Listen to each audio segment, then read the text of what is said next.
ये बाय, ठीक है आपके सामने। अब हम खींचेंगे किस तरह आमतौर पे, ये लिया।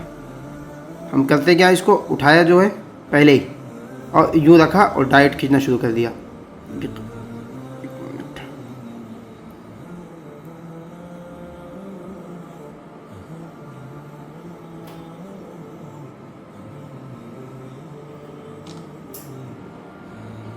ये लिया। हम क्या करते हैं आमतौर पे, कलम उठाया, यूँ लिया और यूँ ले जाके बना दिया, बस ये, या यूँ चला गया, या यूँ ले गए। तो ये सब नहीं, हमें इसमें सीखना क्या है, पहली शक्ल जो है एक तो बिल्कुल सीधी इस तरह जाएगी। अगर हम कोई स्क्वायर बनाते हैं तो उसमें बिल्कुल इस किनारे से इस किनारे तक लग जाएंगे, और दूसरा जो है अगर स्क्वायर बनाते हैं तो ये बिल्कुल सीधा लग जाएगा हमारा, और ये ले जाके इसमें मिला दिया। तो नतीजा क्या आया हमारा, इधर से देखिए, इस पर देखते हैं, ये देखिए हमने ये सीधा लिया और फिर ये इधर ले गए कश्ती के अंदाज में, और ये वाला बिल्कुल सीधा दिख रहा है ना। इस खाने में किस तरह से पे आ रहा है और इस खाने में किस तरह से पे आ रहा है।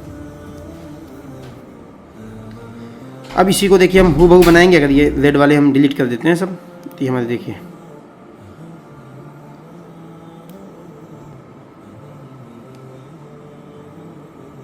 ये, अब देखिए ये पहली शक्ल ये और दूसरी सीधी, इसी अंदाज में हम खींचेंगे। ये ऊपर से ये लिया नीचे ये, और फिर ये दूसरा स्टेप ये, और फिर तीसरा जो है ये उठा दिया।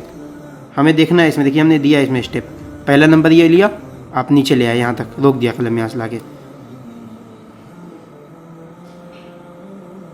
आपने ये कलम लिया, ये नीचे यहाँ तक लाके रोक दिया, फिर दोबारा खींचा ये कश्ती के अंदाज में यहाँ तक ले जाकर रोक दिया, और फिर तीसरा उठाया बिल्कुल सीधा। जब हाथ बिल्कुल ज़्यादा हो जाए, एक मतलब बना लीजिए।